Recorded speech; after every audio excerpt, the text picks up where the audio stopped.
Bonjour et merci à tous de vous joindre à nous pour ce deuxième épisode de ce tout nouveau programme de l'AECA Caraïbes du Sud, In the Process.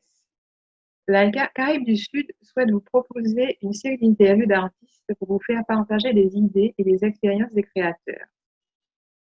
En septembre dernier, Alison Thompson, actuelle présidente de l'AECA Caraïbes du Sud, s'est entretenue avec Alberta Whittle, une jeune artiste d'origine barbadienne qui vit et travaille à Londres. Aujourd'hui, c'est avec Steve Borras que j'échangerai sur son parcours et sa démarche. Steve Borras, diplômé de l'ENSBA, École nationale supérieure des beaux-arts de Paris, vit et travaille à Paris. Je suis Dominique Brebion, depuis peu vice-présidente de l'AECA Caraïbes du Sud et responsable de la communication et du blog de l'AECA, après avoir été présidente de l'AECA Caraïbes du Sud de 2007 à 2020. Steve Borras puise dans les rencontres et les expériences de ses nombreux voyages. C'est une recherche permanente de nouvelles expériences propices à l'enrichissement de son œuvre. À partir de là, se développe un langage artistique entre réalité et imaginaire qui défie notre propre regard et posture face au monde. Steve interroge les mémoires et les liens de territorialité.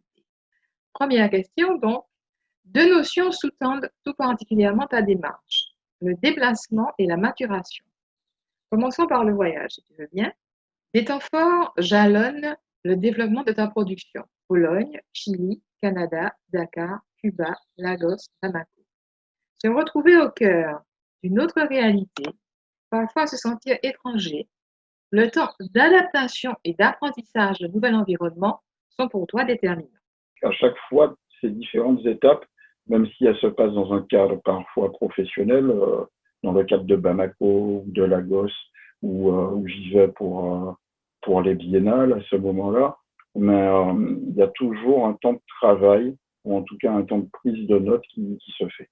Donc, par exemple, comme la Pologne, où j'y ai passé plus de 2 mois, il y a eu tout un travail qui s'est fait, toute une rencontre aussi, à la fois désagréable à certains moments et plus agréable à d'autres, qui s'est vraiment réalisée.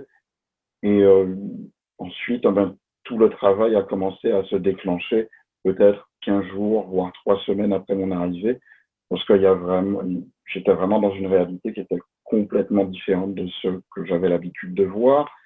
Et ensuite, avec comme objectif quand même de traiter certains sujets, et plus précisément un sujet qui était le camp d'Auschwitz et de Birkenau. Ensuite, le Chili, on est dans une autre réalité.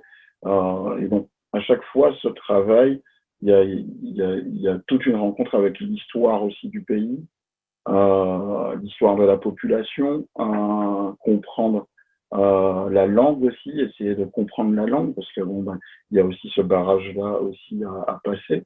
Mais tout ça nourrit le travail et apporte différentes tonalités au travail. Donc c'est vraiment un travail qui se fait sur différents niveaux, différents temps. Un temps de prospection, un temps d'adaptation, un temps d'observation, un temps de prise de notes, une prise de notes que ce soit photographique ou écrite, avec à chaque fois vraiment à côté de moi un carnet de voyage où je note différentes choses. Et donc le travail est constant, est véritablement constant.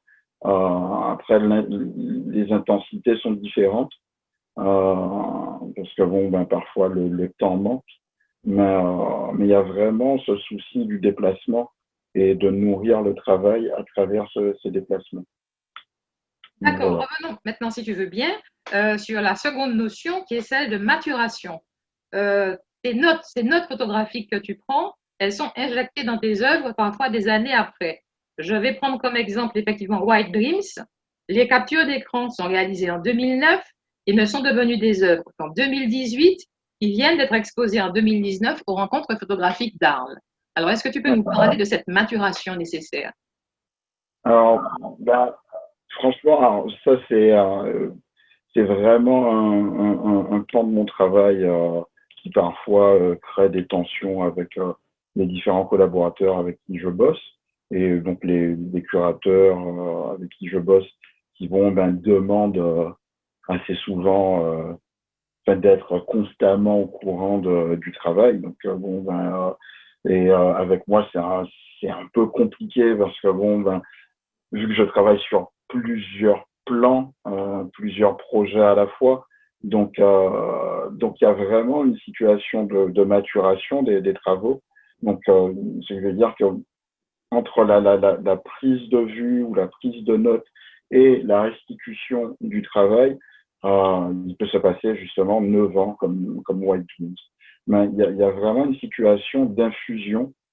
Donc le travail, les photos, ils sont, et tout le travail, que ce soit le travail son, le travail d'installation, il y a vraiment une situation où il n'est pas dit qu'à la prise de vue, que l'image est sa réalité dans le travail immédiatement, donc dans sa restitution.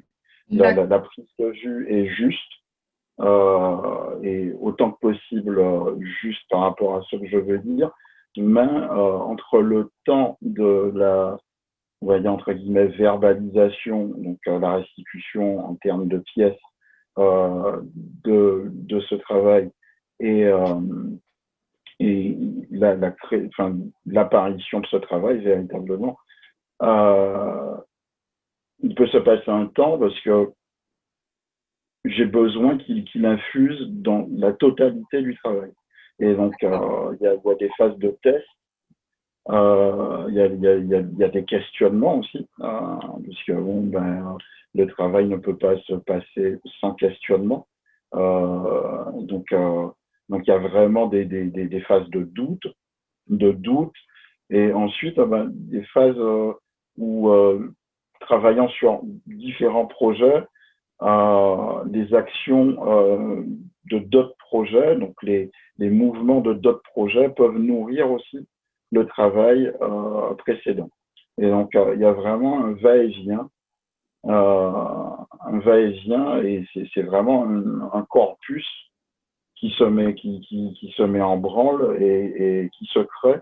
Et donc, dans tout ce corpus, il y a toutes les œuvres qui sont là et elles se nourrissent entre elles et elles infusent ensemble et ensuite j'essaye de retirer de tout ça vraiment une phase proche d'un espèce de moment culminant où justement la sortie du travail est le plus juste et le plus pertinent.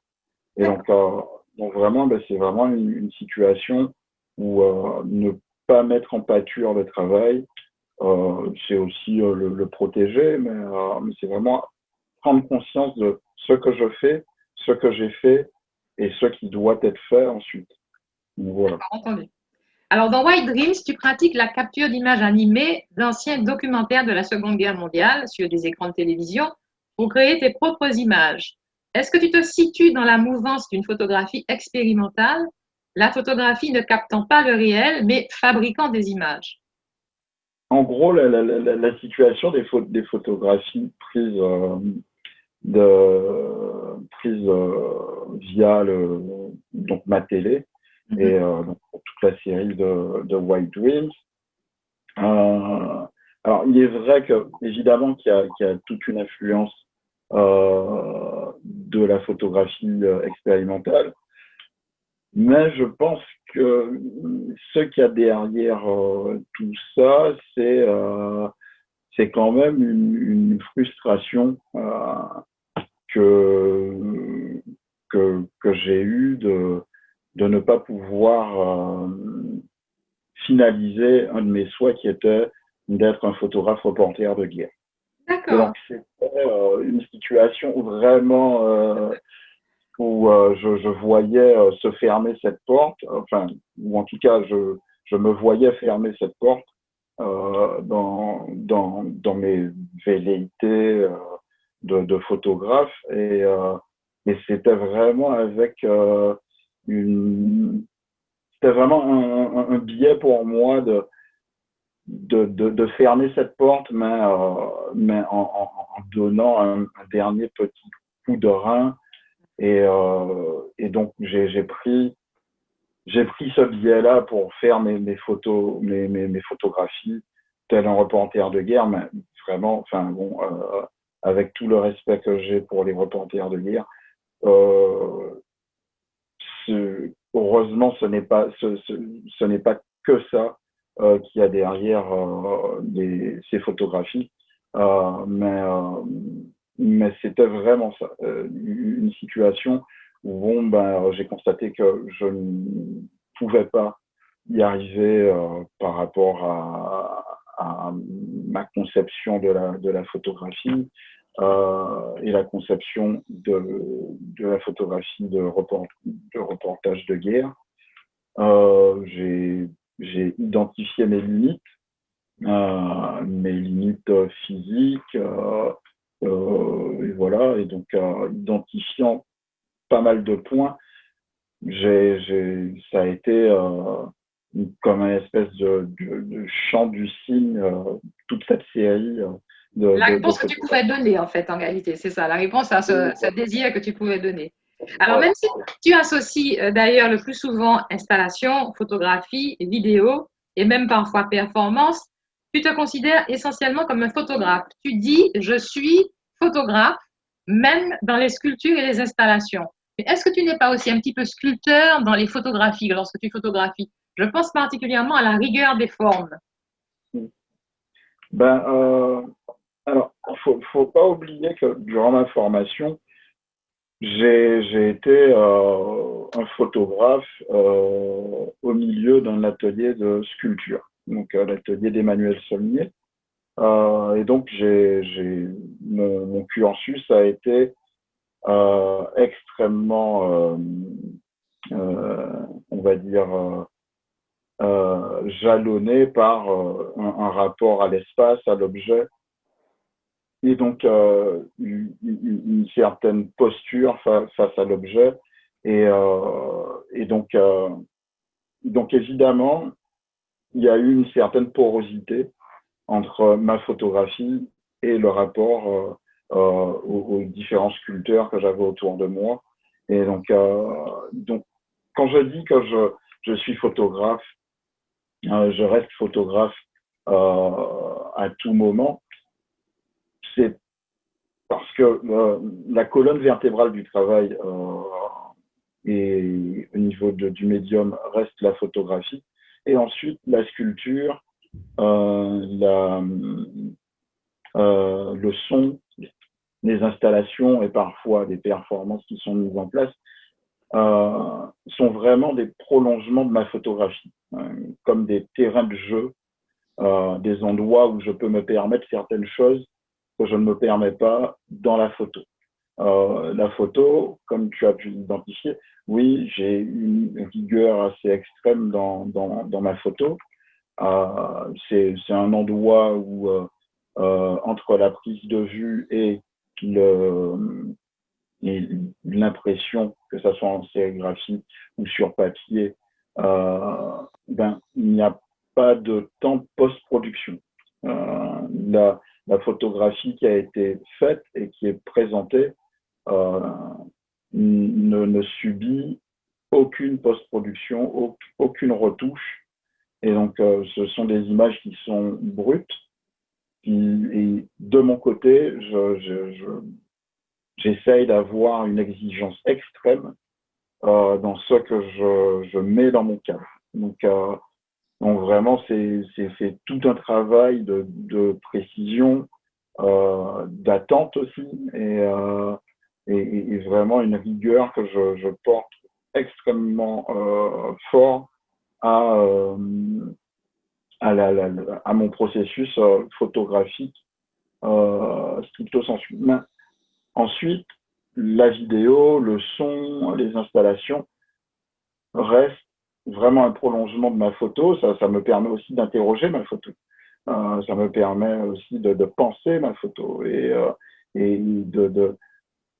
et ça me permet aussi de souffler. Ce sont des temps de souffle dans ma photo. Mais pour moi, que ce soit la sculpture, les performances, le son, pour moi, ce sont toujours des images que je manipule. Ce sont toujours des images que je provoque et que j'essaye d'apporter au spectateur. Et, euh, et donc, vraiment, la notion de photographie est vraiment permanente dans tous les gestes que je mets en place dans le travail. Donc, voilà. Entendu. Et tu associes aussi beaucoup le son et l'image. Ouais, on va peut-être un petit peu en Oui, parler. oui, Il oui. me semble que ça date déjà du Salon de Montrouge, ou même de Oui, oui. peut-être avant, mais c'est encore plus évident aujourd'hui avec le projet Own Title. Et puis, est-ce que nous pouvons donc évoquer cette place du son dans ton œuvre, depuis ta relation avec la scène musicale Noise jusqu'à la participation d'éléments sonores de tes installations? Oui. Alors, la musique a toujours été extrêmement présente dans ma vie, même en dehors de ma vie artistique. J'ai toujours constamment écouté de la musique.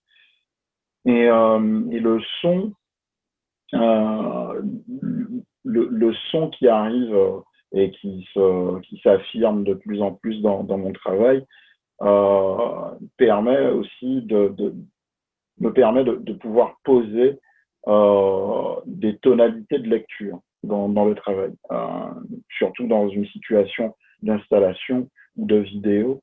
Mais ça permet de poser la tonalité à un endroit et que la grille de lecture euh,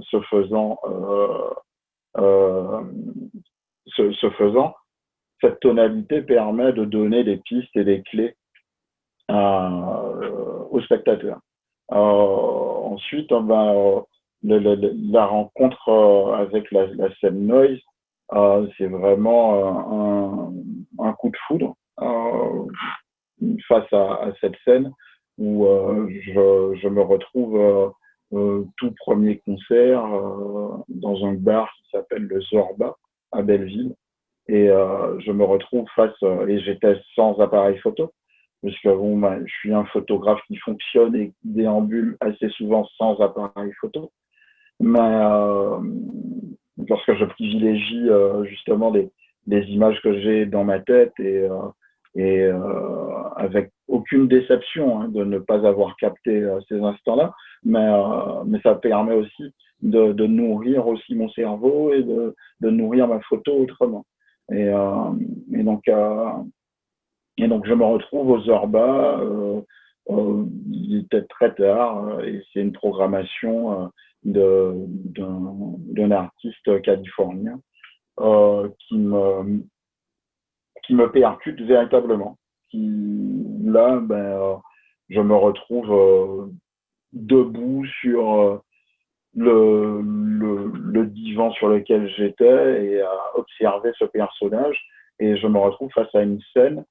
Je venais de terminer mes études et je me retrouve face à une scène où, étant un peu perdu et comme un peu, je savais pas encore où j'allais commencer, par quel pan j'allais commencer à traiter mon travail et continuer à travailler. Et là, je me retrouve face à un artiste qui répond à tout un pan de ma photo, tout un pan du travail artistique. Je me retrouve face à quelqu'un qui associe le son, la performance, l'intensité, la mise en place d'une tonalité, d'une situation et une prise vraiment en compte de la réalité dans laquelle il est et imposant vraiment sa propre réalité. Et là, là, ça me percute vraiment et je me dis, bon, je veux suivre pendant un certain temps cette scène. Et donc, ça a duré 3 ans où j'ai eu une vie plutôt nocturne et j'ai sillonné un peu toutes les caves et les endroits où les programmations de la scène Noise se faisaient à Paris.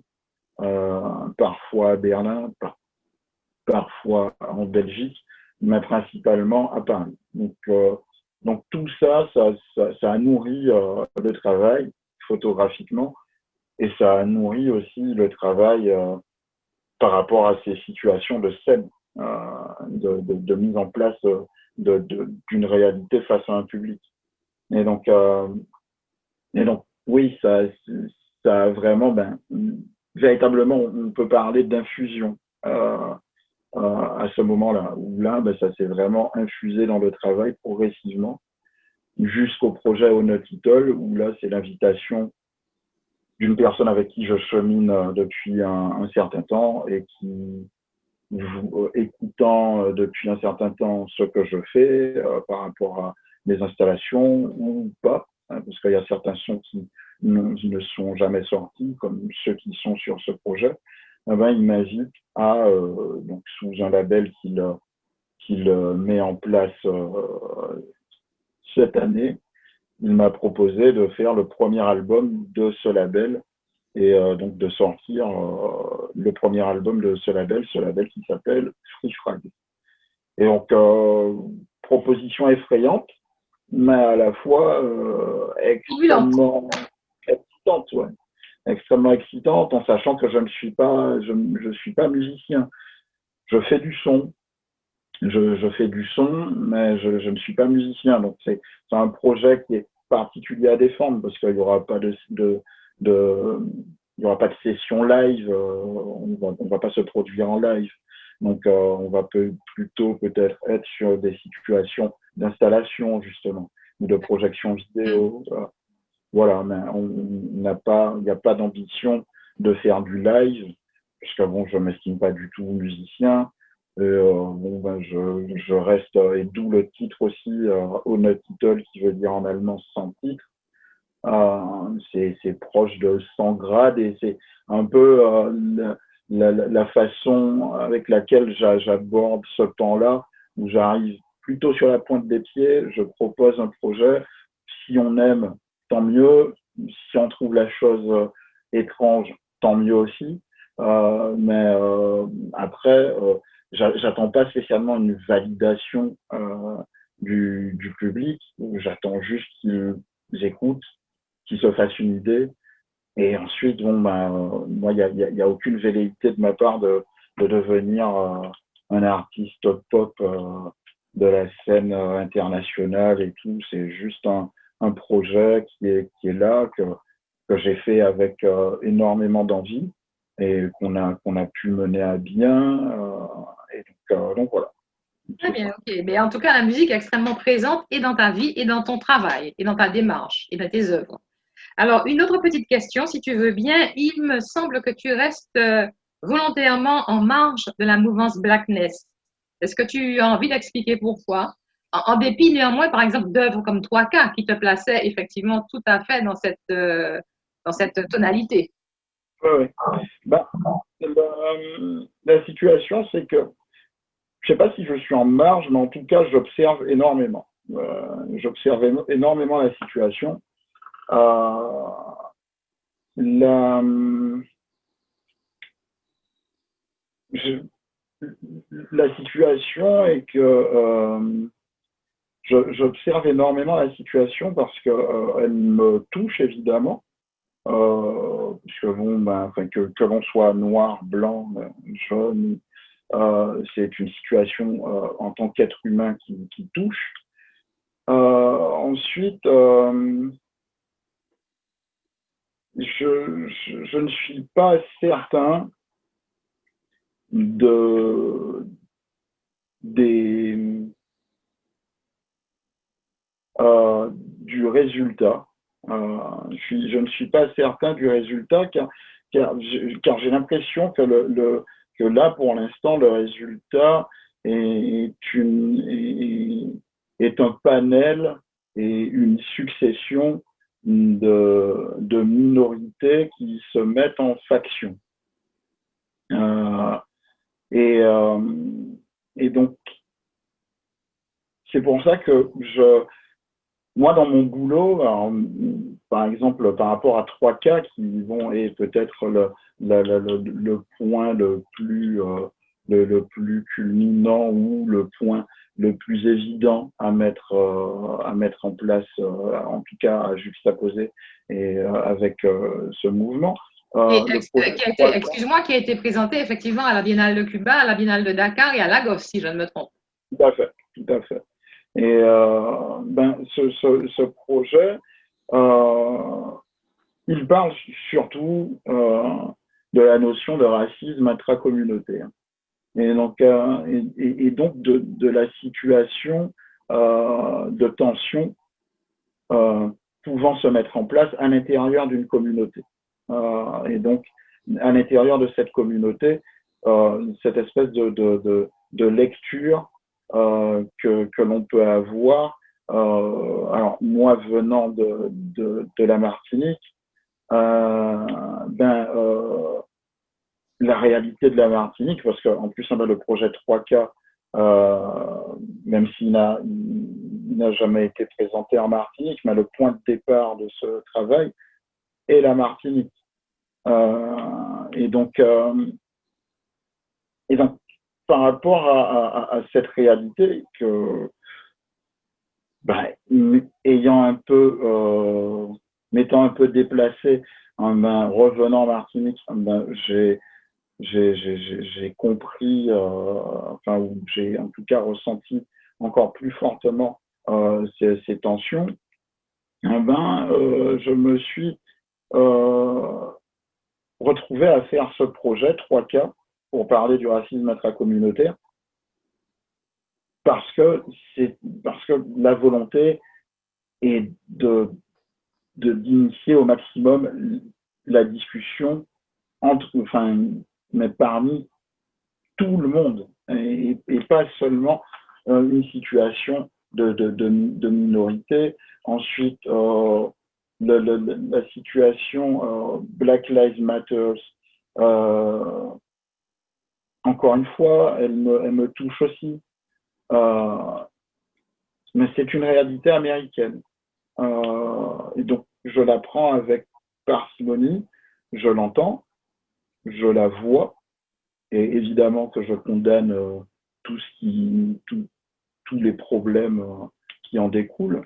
Euh, mais euh, mais je reste en observation et je ne perds pas de vue qu'on a une société à mettre en place tous ensemble et pas juste être à côté d'une autre communauté et se retrouver à avoir des tensions extrêmes, surtout face à des idées actuellement qui sont extrêmement défavorables à un vivre ensemble vraiment collectif. Donc c'est pour ça que, en gros, toutes les situations communautaires ont tendance à m'effrayer. Euh, c'est véritablement ça. J'essaye autant que possible d'éviter d'avoir cette perception. Et même si parfois, oui, je me retrouve face à des situations qui sont extrêmement défavorables me concernant, mais j'essaye autant que possible d'avoir une vision un peu plus large qu'une vision communautaire. Donc voilà. D'accord, ok. Puisque nous avons parlé de la Martinique, on ne peut s'empêcher de noter que ton travail est très peu exposé en Martinique, et aux Antilles même, on va dire, alors qu'il l'est beaucoup en Afrique, à Londres, à Cuba, en Allemagne, à Paris. Oui, oui, Qu'est-ce oui, que oui. qu'est-ce que ça entraîne comme réflexion chez toi? Oh, bah, ça pose la question. Enfin, ça me réjouit pas spécialement. C'est une situation qui est, oui, qui peut réveiller certains manques. Euh, Surtout que, mine de rien, même si ce n'est pas flagrant quand on regarde mon travail, et c'est totalement volontaire, mais moi, j'ai l'impression de parler constamment de la Martinique, ou en tout cas des Antilles, et à la Martinique, donc parler à la Martinique et aux Antilles. Donc parce que je n'oublie pas d'où je viens, et justement, c'est ce qui me procure une certaine force aussi, de faire tous ces déplacements-là. Parce qu'il y a une sensation où je n'ai, par rapport à l'endroit d'où je viens, où on est dans un métissage assez fort et assez extrême, j'ai cette sensation d'avoir en moi tous les endroits que je visite quand je me déplace. Donc, c'est pour ça que je n'ai aucun souci face à ça. Mais ensuite, je me pose la question de l'envie. Après, oui, je pense que c'est une question d'envie. Donc, certains ont eu envie de travailler et de montrer mon travail, et d'autres non. C'est peut-être le constat que l'on peut faire. Après, chacun est libre de ses décisions. Et ensuite, moi, je ne sais pas du tout quelle est la perception des acteurs et du public aussi de mon travail. Donc ça, je ne peux pas le gérer, je n'ai aucune visibilité là-dessus. Et donc je fonctionne avec les gens qui ont envie de fonctionner avec moi. Et après, ceux qui n'ont pas envie, tant Cela pis. pourrait être lié aussi à une structuration inachevée, plus qu'à une question d'envie. Mais ça, c'est une autre question, on va dire. Peut-être, peut-être. Oui, oui, oui.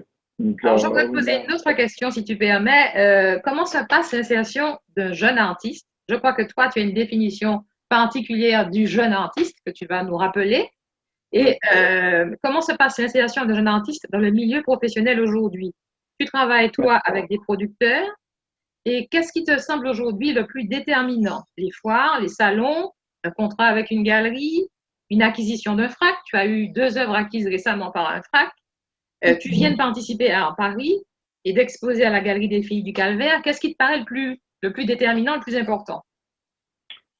Alors, faut bien se rendre compte par rapport à la première partie de la question. Un jeune artiste, alors,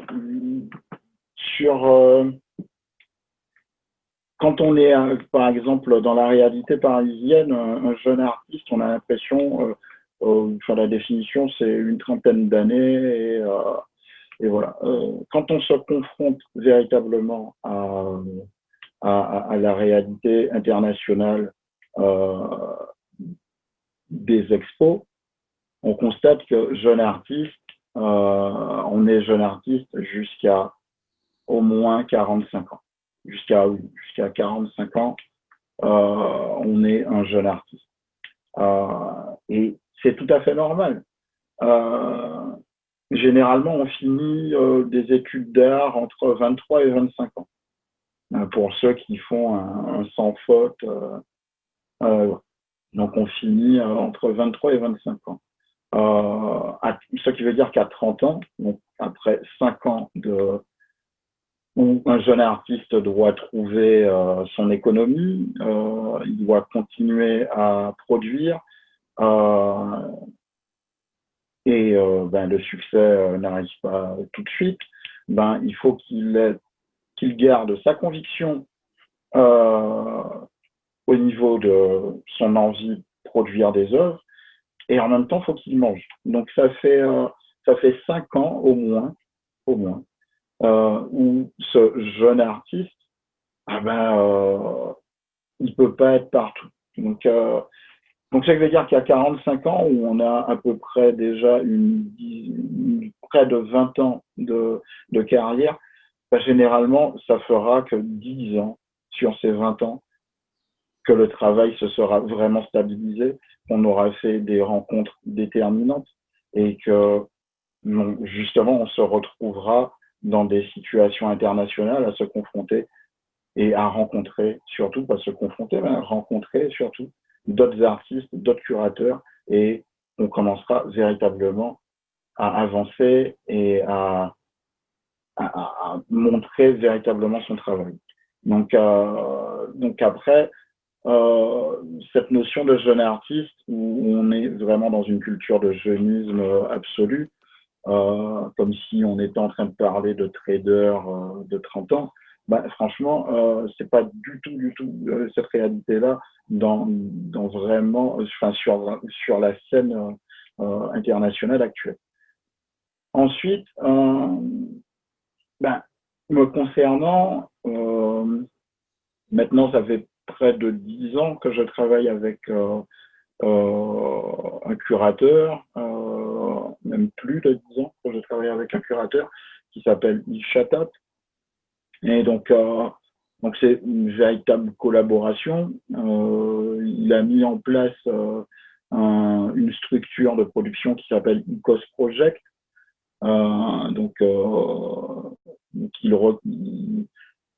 Il recrute et il décide de travailler avec d'autres artistes. Et donc, il est là pour faire vraiment le pont entre ces artistes et les galeries. Donc ensuite, c'est une forme qui est peu conventionnelle, parce que il est associé avec un collectionneur. Et donc, cette structure, c'est avec cette structure que que j'ai pu aller et que j'ai pu faire les rencontres photographiques d'Arles, puisque même si donc, j'ai soumis un projet, mais ensuite, il fallait produire le projet. Donc, avec cette plateforme de production, on a pu produire l'expo pour Arles, donc White Dream Extended. Ensuite, on a pu faire Art Paris. On a fait AK aussi. AK où on a même la première participation, on a même gagné le prix de la photographie de Dakar. Et donc oui, ça fait à peu près 10 ans qu'on bosse ensemble et de façon effective concernant Icos Project depuis à peu près 2 ans. Et donc voilà. Donc, ensuite, la perception que j'ai par rapport aux foires, par rapport aux galeries, par rapport aux FRAC, en gros, c'est toute une alchimie à avoir.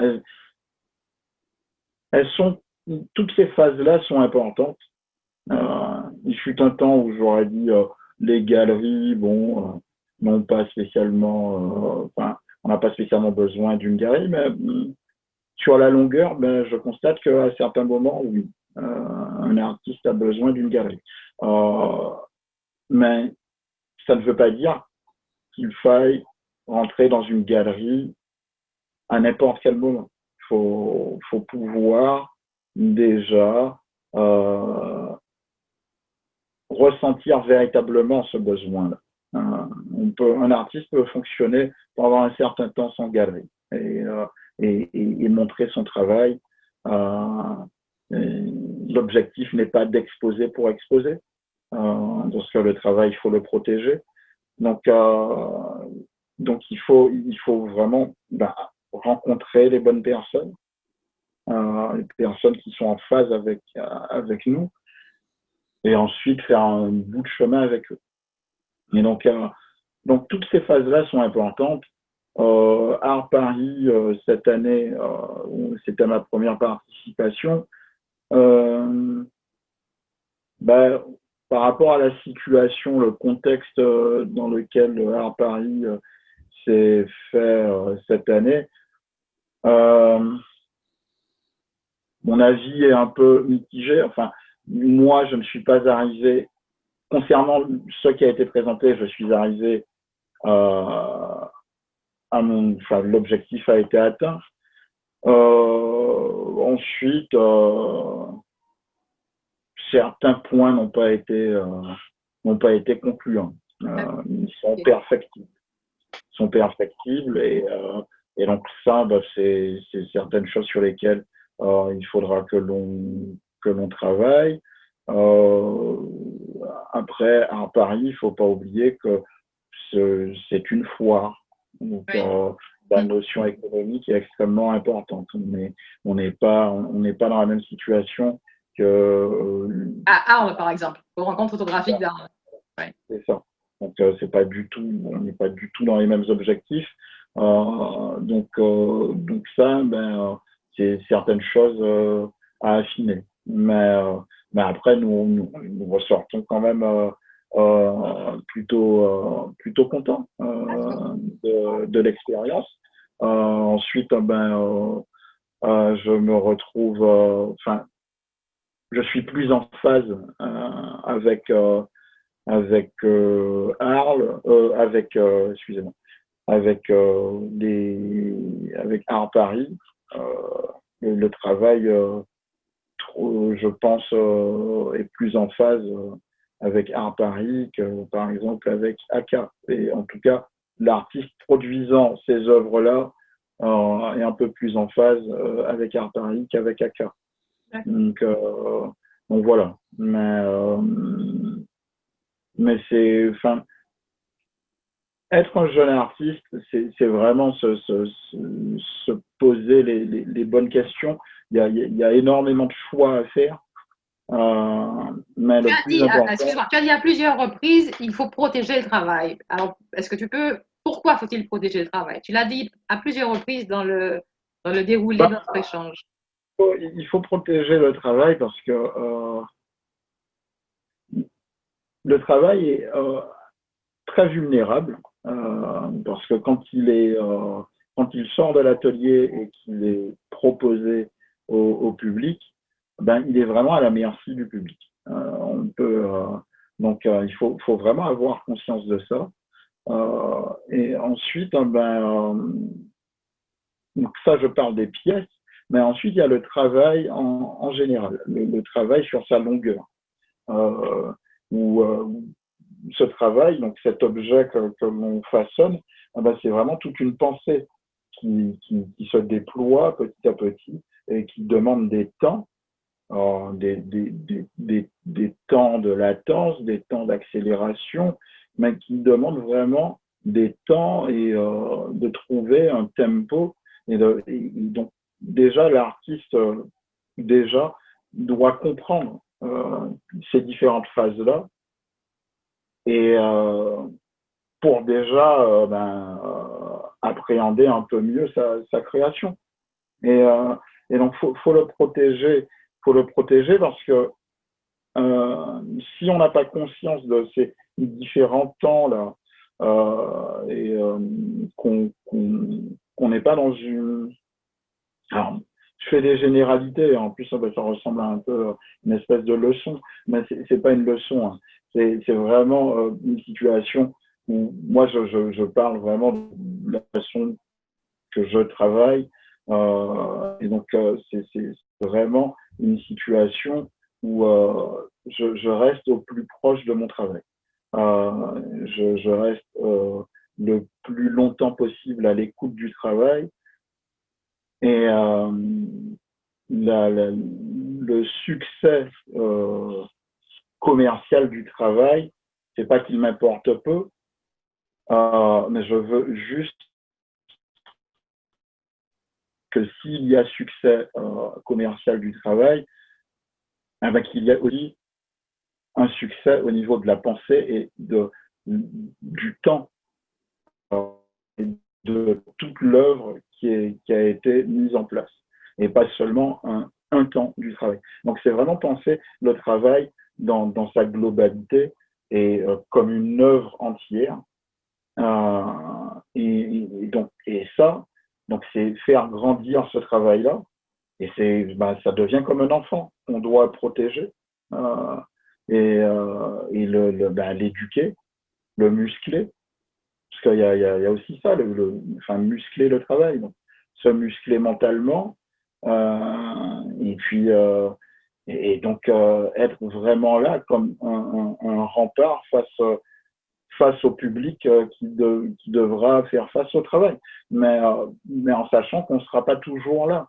Hein, donc il faut aussi que le travail se tienne, et donc il faut l'éduquer. Il faut le faire grandir petit à petit.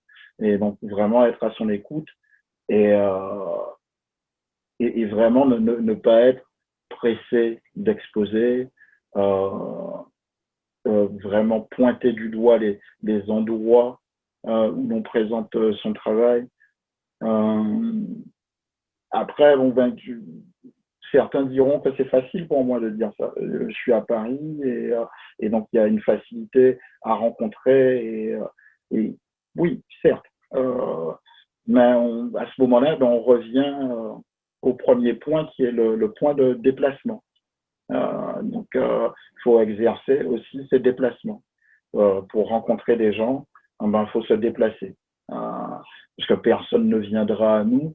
Il faut exercer ces temps de déplacement. Il faut vraiment voilà, être à l'écoute du travail. D'accord. Donc, voilà. OK. Merci beaucoup, Steve. Merci infiniment, Steve, pour cet échange enrichissant sur ta démarche artistique. J'espère que nous aurons l'occasion de recommencer un autre échange de ce type. En tout cas, c'était vraiment passionnant. Je te remercie. Bye bye. Bye bye, Steve. Bye.